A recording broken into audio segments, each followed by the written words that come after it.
noite, meu povo! Sejam bem-vindos a mais um episódio do Pod Mais Saúde. Hoje a gente vai ter um assunto quentinho, bem gostoso, vamos falar um pouquinho da infância. Mas antes, deixa eu te lembrar de uma coisa. 25 de outubro nós temos o Frutos em Indaiá. Eu vou estar lá novamente nessa edição, eu estive na edição do ano passado. Vai ter muita música boa, vai ter uma comida boa, é um evento maravilhoso, super elegante. Eu quero ver vocês me acompanhando lá. Então entra no Instagram e nas redes sociais do jornal, fiquem acompanhando que eles vão postar mais informações lá. E hoje a gente vai falar um pouquinho da pediatria numa visão diferente. Como vocês já sabem, eu sou dona da Pestana Clínica Integrativa e agora nós temos conosco uma pediatra com essa visão integrativa. E a gente trouxe ela para apresentar um pouquinho para vocês. Então, doutora Fran, muito obrigada por ter vindo. Sinta-se em casa, fica à vontade. Doutora, se você quiser se apresentar um pouquinho pro pessoal de casa, falar quem você é, a sua especialidade, fica à vontade. Boa noite, obrigada, Nath, pelo convite. Imagina. Fiquei muito feliz, assim, nervosa, mas feliz. Eu me chamo doutora Franciele Barbosa, trabalho na pediatria, sou clínica geral, mas trabalho na pediatria, né, desde que eu me formei. Tenho 2 filhos, na verdade, surpresa, o terceiro está a caminho, né, estou gestante, e eu e meu marido somos médicos. Nós, assim, temos uma jornada muito longa dentro da medicina. Formamos fora, revalidamos, né? Quem não sabe, revalida é a prova que a gente faz para poder exercer a medicina legalmente dentro do país. Então, nós já tínhamos 2 filhos e mesmo assim a gente estudou, né? E conseguimos aprovar. E depois disso a gente morava em Foz do Iguaçu e viemos para cá, para Indaiatuba, para trabalhar. Desde então, é só pediatria. É a área que a gente mais ama. E foi a área que você se encontrou e se apaixonou. Sim, na verdade nunca passou pela minha cabeça atender só pediatria. Eu acho que tudo começou na minha primeira gestação. O meu primeiro filho, ele teve restrição de crescimento, nasceu prematuro. Então isso fez com que eu estudasse, começasse a me aprofundar mais, mesmo estudando medicina, na época eu estava na faculdade ainda, mesmo estudando, eu comecei a me preparar para ser mãe. De verdade. E dentro disso, eu comecei a associar ao que eu estudava, né, na pediatria da faculdade. Então, mudou tudo, porque você ter um bebê prematuro te transforma, assim, drasticamente. Muda do dia toda a rotina, a gente né? não está preparado para ter um prematuro até a gente ter. Então, comecei a estudar sobre desenvolvimento infantil, sobre atraso, sobre vacinas, sobre tudo, né? Rotina de sono, alimentação, tudo isso de uma forma, né, que envolvia um prematuro. Na chegada da minha segunda filha, né, eu já estava bem mais preparada. E quando surgiu a oportunidade de vir para cá, né, foi um casal de amigo nosso que nos trouxe para cá, ela falou, olha, por que vocês não atendem na pediatria? Eu falei, poxa, na pediatria será?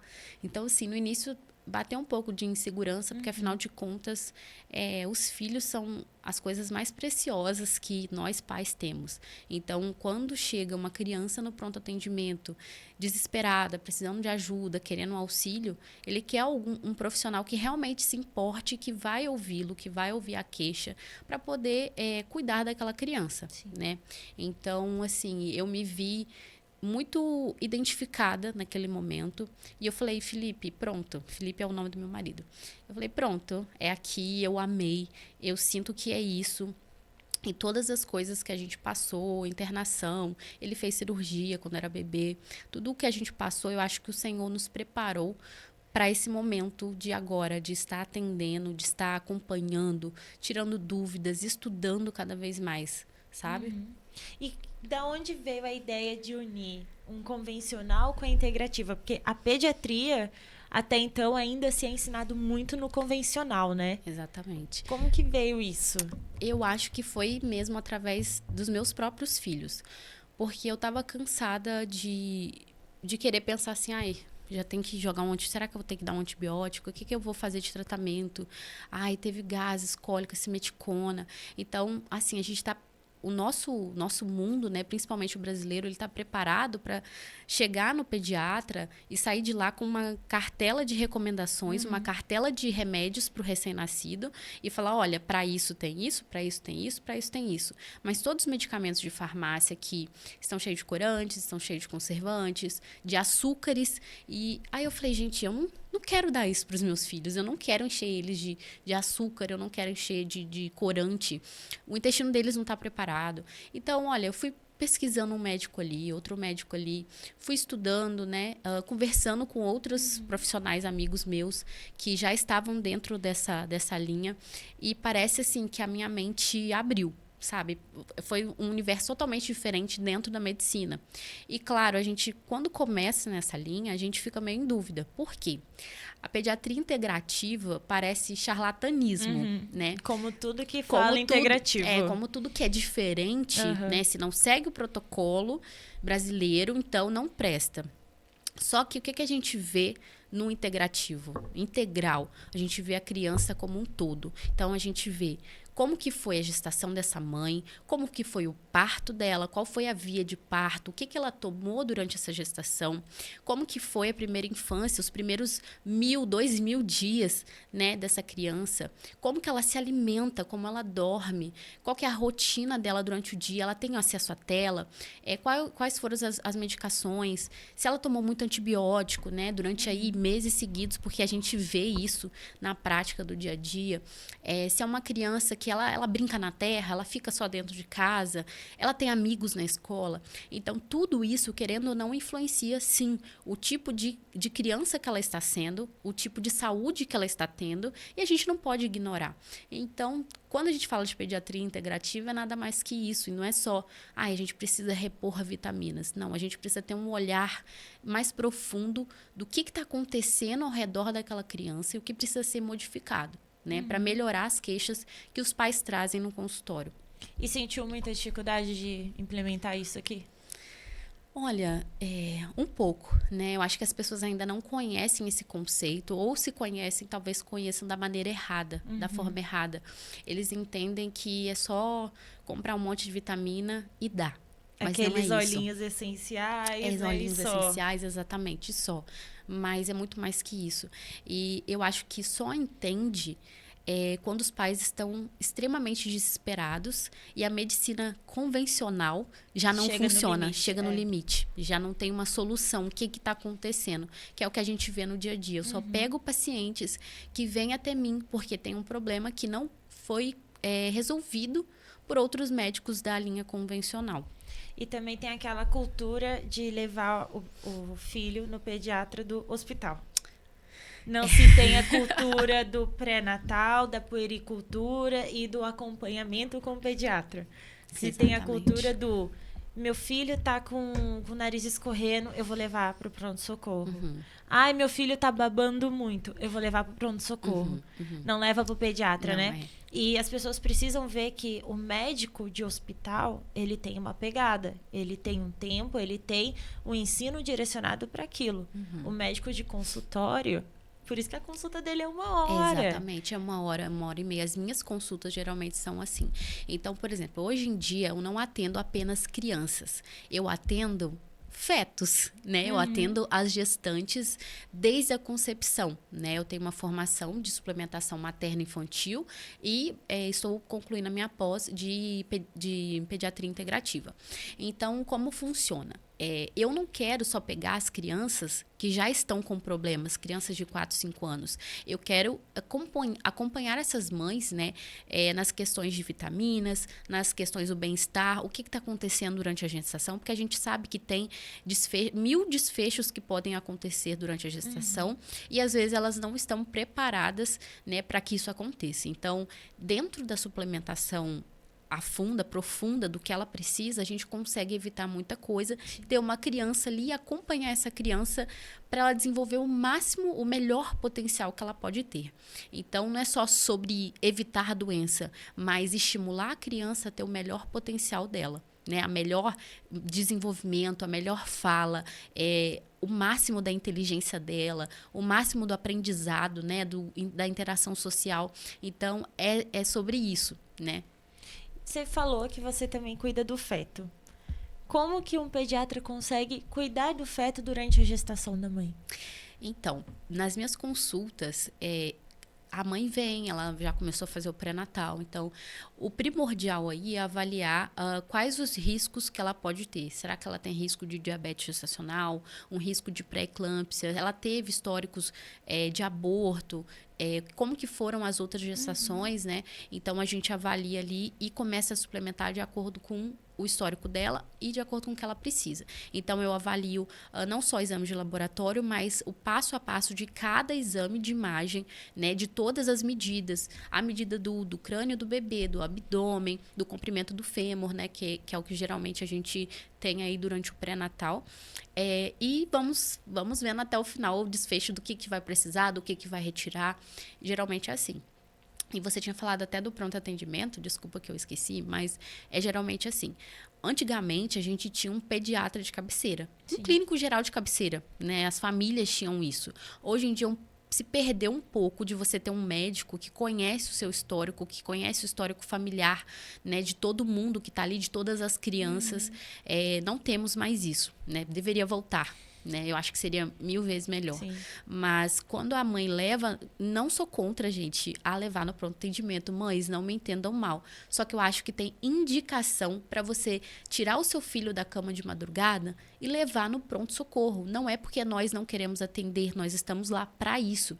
Mas cada médico que está lá, ele vai ter uma abordagem diferente para cada situação. E ele tá lá para socorrer aquela queixa. Exatamente, ele não tá lá ele vai pra resolver. te ensinar a lidar com ela. Exatamente. Então, não vão ser consultas profundas e prolongadas. Se chega uma mãe reclamando que o filho tem gases, tá? Que não é uma queixa tão urgente assim para levar, mas que aparece direto. Ele vai passar um remédio ali, no máximo tirar um raio-x, uma radiografia de abdômen, que não deveria ser feito de rotina, porque lembrem, a radiografia, ela tem uma incidência muito grande de radiação. Então, isso está acumulando. A radiação, ela não vai embora. Ela fica ali no corpinho do teu filho. E quanto mais radiação, mais chances de câncer quando a criança crescer. Então, ele vai ter uma abordagem ali de resolver ali. Se tiver fezes, vai passar a medicação para tirar. Gases, vai mandar a medicação para poder sair. E pronto, acabou. Mas o porquê que essa criança está chegando no pronto atendimento de madrugada com cólicas abdominais, com fezes até lá em cima? Por que ela está sentindo tantas dores? Por que ela não consegue dormir? Por que uma criança está ficando mais vezes gripada, né? Com uma recorrência maior do que a taxa esperada? Por que ela está tendo uma amidalite de repetição? Por que ela está tendo uma otite de repetição? Isso não é normal. Né? Não é normal na pediatria, não é normal nem no adulto. Então, tá tendo algum problema de imunidade. Se a gente tem uma doença, alguma coisa na imunidade falhou. Né? Doenças à repetição. Doente todo mundo fica, mas doenças à repetição tem alguma coisa acontecendo. E a gente está vendo muito, muito disso na pediatria. Né? Muita recorrência. Isso quando eu fico bastante assim, nos plantões, chega sempre uma queixa de uma alergia porque comeu alguma coisa. Só que daí a mãe, às vezes, espera chegar 3, 4 da manhã. A gente entende, tem aquela correria, às vezes do trabalho, às vezes é uma mãe solo, a gente entende essas questões. Só que o hospital precisa se quebrar na cultura do brasileiro de que o pediatra está só no hospital. Exatamente. Né? Porque se isso, pelo menos no SUS, né, como a gente trabalha muito na questão de âmbito SUS, se no SUS tivesse uma atenção primária, efetiva, mas bem fortalecida, efetiva e de fato educativa, já se falava já no pré-natal. O que a mãe teria que fazer assim que o bebê nascesse. Exatamente. Né? Por exemplo, na caderneta lá da gestante tem o pré-natal do parceiro e ninguém faz. Aí você não sabe se ele é A positivo ou A negativo e se vai dar problema na gestação daquela mãe e vai afetar o bebê. Exatamente. Né? As pessoas não veem isso. Então, é muito mais profundo do que eu simplesmente passar uma medicação e mandar essa mãe para casa. Né? Tem um problema lá atrás que já está acontecendo há muito tempo, há muitos anos, há muitos meses e que está sendo ignorado. Né? E só quem sofre é a criança. É ela que está sentindo todas as dores, é ela que está reclamando, é ela que não consegue se concentrar para aprender. Ela está ali constipada há vários dias. Mas o que está acontecendo? O que essa criança come? Com quem que ela interage? Será que na hora da refeição ela senta e só fica no celular, ela fica no tablet? Porque isso é um problema recorrente, né? Mas eu acho assim, toda mãe precisa estar preparada e ter a sua farmacinha em casa. Isso é fato. Toda mãe precisa ter a sua farmacinha, porque são remédios de fácil acesso, de você ir na farmácia, você comprar, de você retirar no SUS, né? Um antialérgico, um antistamínico, um remédio para gases, um remédio para vômito.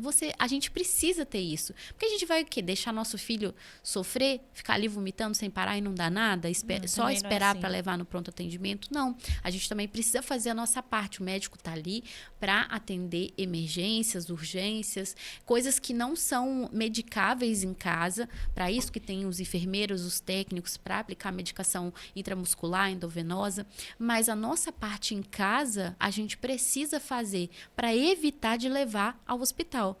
Porque o hospital não tem só criança, tem adulto gravemente doente, muitas infecções. Então, imagina uma criança que já está com o sistema imune debilitado, vai para o hospital, vai pegar um monte de outras coisas. Sai de lá tratando uma, chega em casa e já está com outra. E a gente perdeu o costume, com a pandemia, de ir para o hospital de máscara. Exatamente. E lavar as mãos o tempo todo. Todo mundo ficava bem neurótico. E hoje em dia, cadê? Na época do Covid, a gente ia pro hospital de máscara e falava, gente, que realmente que absurdo. Eu vinha pra um lugar onde só tem doente, tem o KPC. KPC, pessoal de casa, é uma bactéria, assim, altamente resistente do hospital.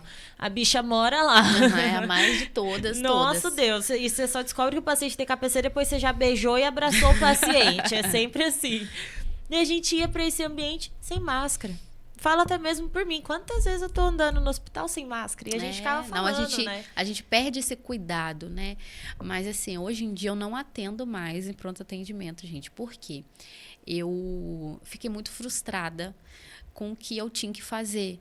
Porque tinha mães que realmente precisavam de ouvir aquilo e que queriam fazer aquilo, mas eu não tinha tempo, porque a porta estava lotada, então eu tinha muitas crianças para atender, a tela estava cheia, e a gente sabe que a administração toca ficha, atendimento não pode durar mais que 10 minutos, que 15 minutos, não fiquem com muito tempo paciente dentro da sala. Isso é algo que os pais não veem, né? Por mais que a gente queira passar um bom tratamento, explicar bastante para os pais. Ninguém vê que o médico tem que ter um mínimo de atendimento no hospital. Exatamente, ninguém sabe a pressão que a gente sofre por trás. E eu comecei a ficar muito frustrada. Eu falei, gente, eu não fiz medicina para isso. Eu não estou atendendo pediatria, estudando todos os dias algo diferente para isso.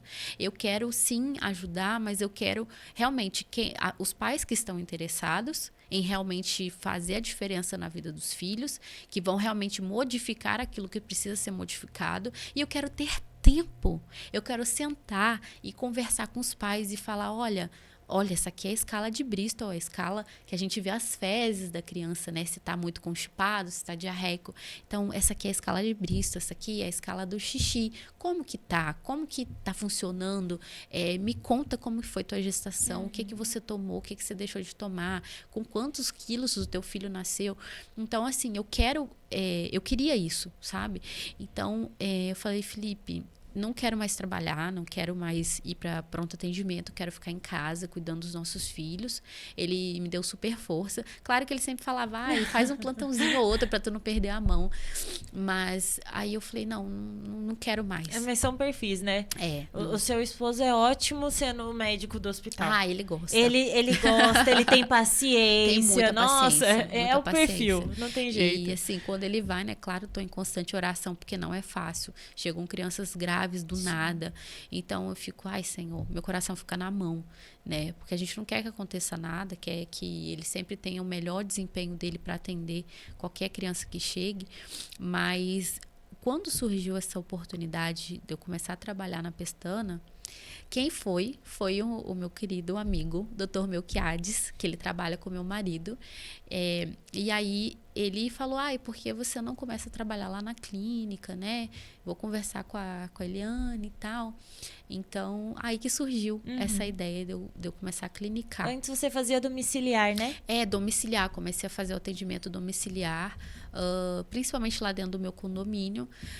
O atendimento domiciliar, assim, também é bem legal, porque, assim, os pais precisam de uma ajuda ali urgente, mas não querem levar no pronto atendimento. Sim. Então, eu comecei dessa maneira. Tanto que eu tô com uma bolsa gigante, porque eu levo tudo que tem no consultório, eu levo dentro da minha bolsa para atender os pequenininhos. Balança, estadiômetro, baixa-língua, tudo, gente.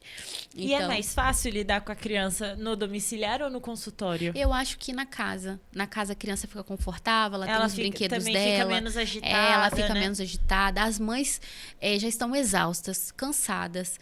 Ainda tem que se arrumar a criança, botar as tralhas tudo no carro e levar no consultório. É exaustivo, principalmente para quem está com bebê, quem está com recém-nascido, a mãe está ali no puerpério. Então, o domiciliar, ele traz esse conforto para a família. A mãe está ali com a sua camisola de amamentação, ela está com aquela noite mal dormida, olheira, cansada, suja de leite, não tem problema. É para isso que o domiciliar serve, para trazer conforto, para que a mãe fique à vontade, porque ela já está passando por muito, né? Então, eu falei, Felipe, vou começar a fazer, vamos ver o que vai dar. Eu acho que não tem muito pediatra domiciliar aqui em Indaiatuba. Não tem, são poucos. E, assim, eu gosto muitíssimo de acompanhar as crianças. Gosto também porque eu tenho a oportunidade de fazer laser até no domiciliar, laser terapia. Verdade, eu vi no Instagram. Eu faço bastante laser terapia. Peguei muitos casos de mão, pé, boca, assim, seguidos. Então, foi extremamente efetivo, que é algo a mais dentro do pediatra, igual um pediatra que não sabe orientar sobre a amamentação, não está ali com o diferencial do laser, né? Não tem essas questões para atender uma mãe que está com RN, às vezes está um pouco despreparado. Porque eu acho que cuidar do bebê não é só você olhar e avaliar ele. O que está acontecendo com essa mãe? Porque eu até comentei no meu Instagram outro dia, a mãe é o centro do universo daquele bebê. Né? Se ela não está bem, o bebê também não vai ficar. Apesar do pessoal achar que não, que é falácia, mas uma mãe que está agitada, que está mal, que está estressada, ela vai passar isso para o bebê, sim. Vai alterar a composição do leite dela. Então, a mãe precisa estar, sim, plenamente. O pessoal acha que isso é besteira, mas se pegar uma mãe que ainda amamenta e o bebê de 3, 4 meses, ele tá doentinho, se ela ordenhar o leite sai mais amarelo. Exatamente. Ele sai mais sim que anticorpo. É uma conexão, assim, inexplicável. Não dá para explicar isso. É algo que o Senhor preparou de uma forma sobrenatural. Justamente porque é a única coisa que ele toma, é o único alimento dele. Ele então, não tem de onde ter não sei de onde tirar, não tem. Então, é a mãe que passa tudo, que engraçado, né? Porque, assim, quem tá sentindo a doença, a inflamação, a infecção é o bebê, né? Quando se tira ali tem o parto, eles deixam de ser vira cada um ser humaninho ali e pronto. Mas, independentemente, a mãe, o corpo reconhece, eu tenho que mandar mais antibiótico, anticorpo. E isso é doido, muda a composição do leite. O leite fica extremamente mais amarelado. Então, sim, um bebê que precisa de ganhar mais peso, de mais gordura, né, muda. Mas essa questão da amamentação é muito interessante. Porque eu me aprofundando nisso, eu vi que a amamentação é preconizada até os 6 meses, é o melhor que tente, né, incentiva a amamentação pelo menos até os 6 meses, e sim, é muito bom, mas ninguém fala que se essa mãe está desnutrida, ela não vai ter um leite tão bom e tão efetivo assim. Exato. Né? Porque se o leite passa os nutrientes e a mãe está sem nutriente, o que ela vai passar? Se ela já vem com déficit de nutrientes desde a gestação, o que vai ser desse bebê? Exato. Então, se essa mãe não está preparada e não tem uma suplementação boa no puerpério, como que esse bebê vai ser bem nutrido? E aí entra a cultura de que a gestante não pode tomar quase nada. Né? Ai, é complicado. A gente entende a questão dos medicamentos. Por exemplo, uma gestante que ela já é previamente hipertensa, ou seja, ela já tem a pressão alta antes da gestação. Toma um losartana, eu vou mudar para o meu metildopa. Ok? né, comprovado. Eu sei que eu preciso, até mesmo para Claro, não trazer claro. malformação congênita e tudo mais. Só que qual é o problema de eu colocar 10 mil unidades de vitamina D todo dia para ela? Uma vitamina A. A vitamina D, para quem não sabe, gente, ela fica nos estoques do bebê até 8 semanas. Então, se a mãe tem um estoque de vitamina D baixo, esse bebê não vai ter estoque nenhum. Tá? E sem essa vitamina D no organismo dele, a gente sabe que vai acarretar problemas ósseos, problemas até mesmo de dermatite, vai estar com a vitamina A baixa, provavelmente, que se E a também D foi que é a mais baixa. comprovado até questões cognitivas, a vitamina D. Exatamente. Uma delas, o Cognitivas. autismo. Exatamente. Então, se na família você já tem chance da criança vir autista, a deficiência da vitamina D Estava associada, e né? do ômega estavam associadas. Então, assim, são coisas básicas que deveriam ser feitas, não fazem, não sei porquê, e que faz muita diferença.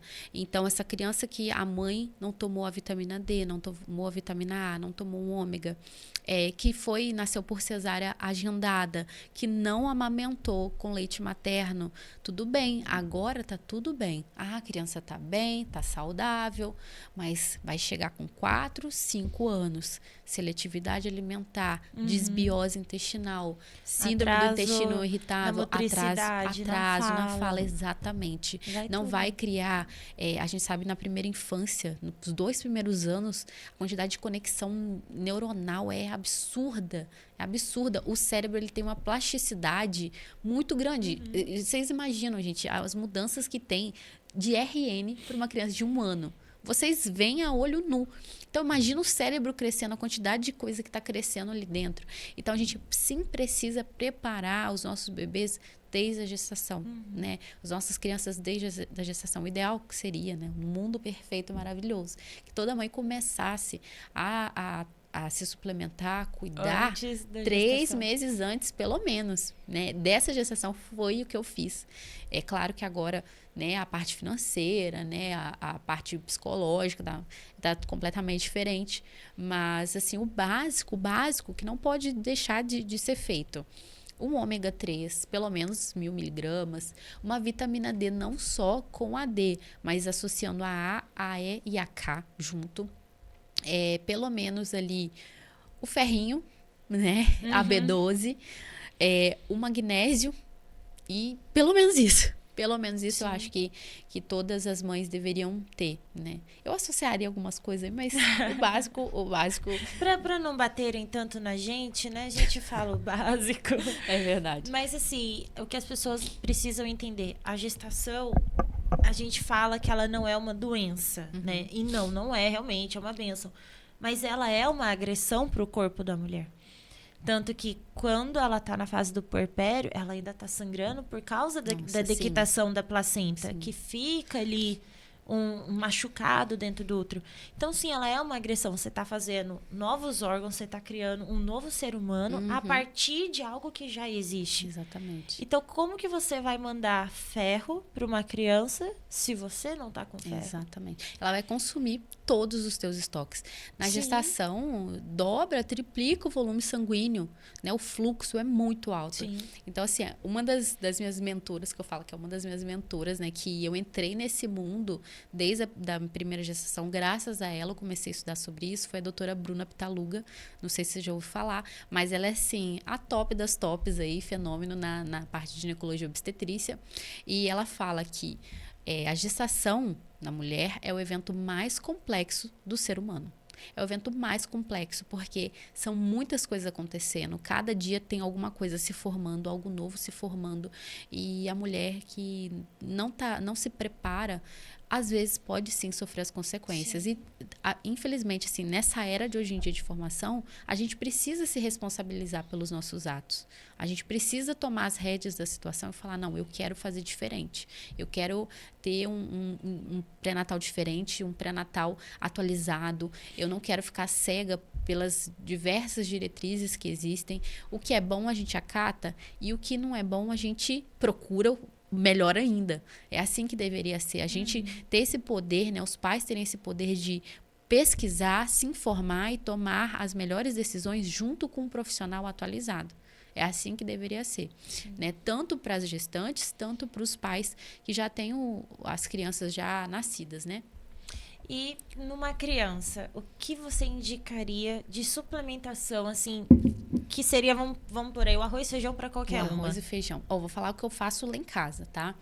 O arroz e feijão é o ômega 3, um ômega 3 de boa procedência. Não adianta tu ir na farmácia e comprar qualquer um que lá tentarem te vender. Não, precisa ter o selo IFOS, né?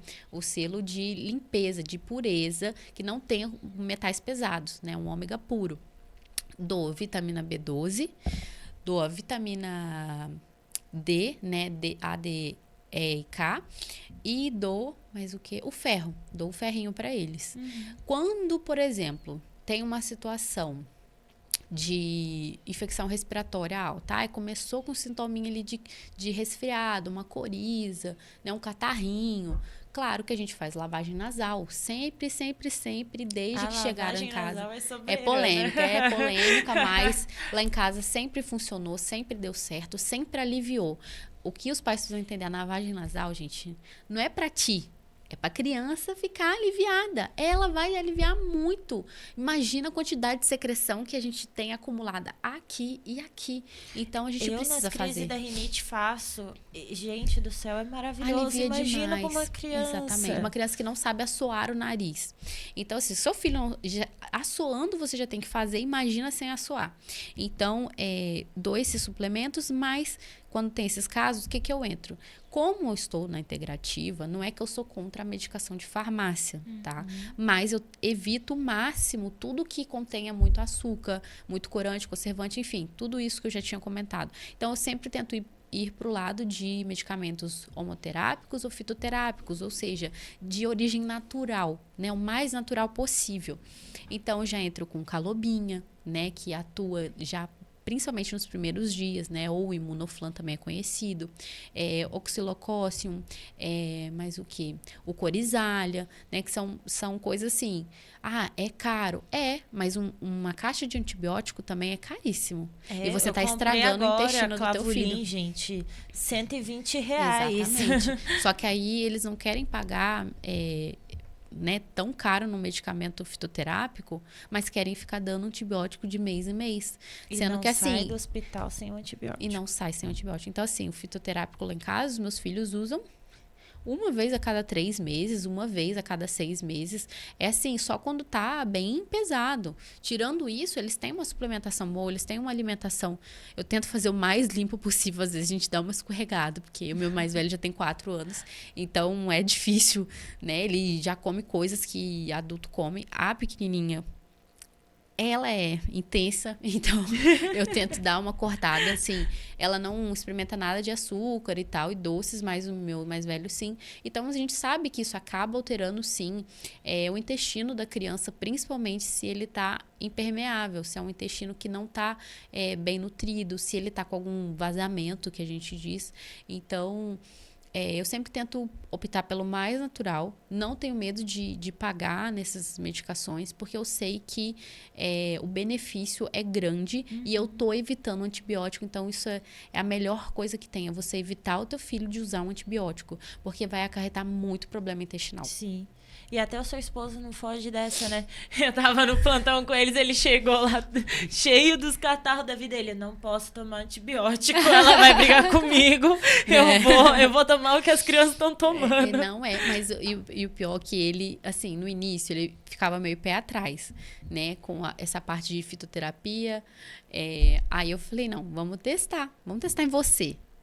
Porque a gente precisa testar primeiro na gente para ver se funciona. Eu testo tudo em casa com os meus filhos. Eu faço a mesma coisa na clínica. Eu não passo nada para os meus pacientes que eu não tenha feito em casa com os meus filhos. E passei lá, oxilocócium para ele. Um tubinho durante 3 dias. Melhorou. Sentiu mais nada. Ele, amor, esse negócio funciona mesmo. Falei, funciona. Funciona porque é como se estivesse estimulando os teus próprios anticorpos, dando força para os teus próprios anticorpos, né? Então, para que eu vou botar um antibiótico ali sem indicação? Porque o antibiótico precisa ter indicação. Não sou contra. tem crianças que realmente precisam de entrar com amoxicilina cavulanato, ceftriaxona, Bactrim, enfim. Só que são antibióticos muito pesados. Sim. O que a gente está falando aqui, no caso, gente, é de doenças do dia a dia. Doenças do dia a né? dia. Diarreia, vômito constante. Uma gripe. Uma gripezinha, né? que a gente sabe, criança vai pra creche, vai pra escola, ela fica pelo menos 18 vezes doente ao ano. Exatamente. É um fato. Agora, eu não tô falando de uma criança que tá chegando com uma pneumonia, com uma amidalite de bem de purulenta, placa. bem estudado, exatamente. Uma meningite, não. A gente não tá deixando essa Esses medicina. casos aí tá são casos daquele de casinho indicação. de UBS. Exatamente. Então, mas por que uma criança normal está tendo 18 infecções por ano? Alguma coisa está acontecendo. Tudo começa onde? Na alimentação.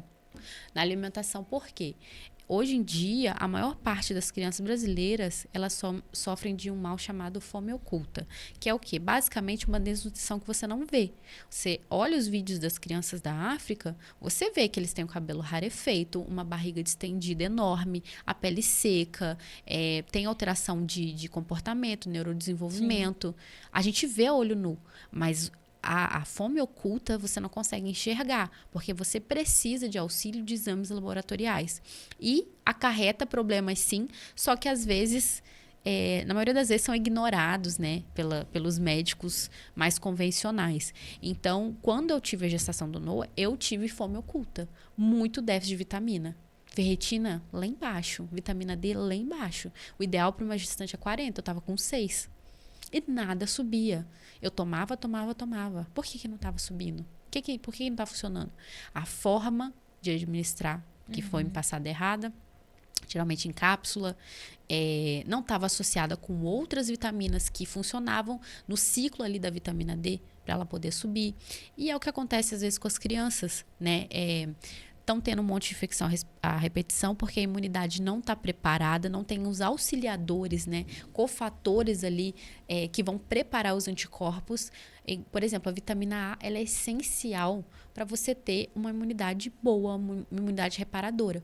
E não adianta nada nos processos agudos, que são as gripes mesmo, os resfriados, você chegar e falar, eu quero dar 100 mil unidades de vitamina A, não vai funcionar. Não. Porque essa vitamina, ela já precisa estar no organismo, se preparando e funcionando, ativando cascatas ali de modulação, para aí sim, quando chegar o momento, ela já está pronta para ser utilizada. Não adianta nada a gente dar no momento agudo da infecção.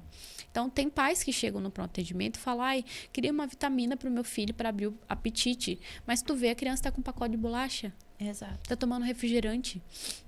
Não vai absorver nada. Quando chegam crianças com disbiose, que é o desequilíbrio do intestino, né, lá no meu consultório, é complicado, porque a alimentação está toda desregulada, o intestino está aberto, vazando, e se eu passar alguma vitamina naquele momento, o que vai acontecer? A criança vai fazer um cocô e um xixi caro.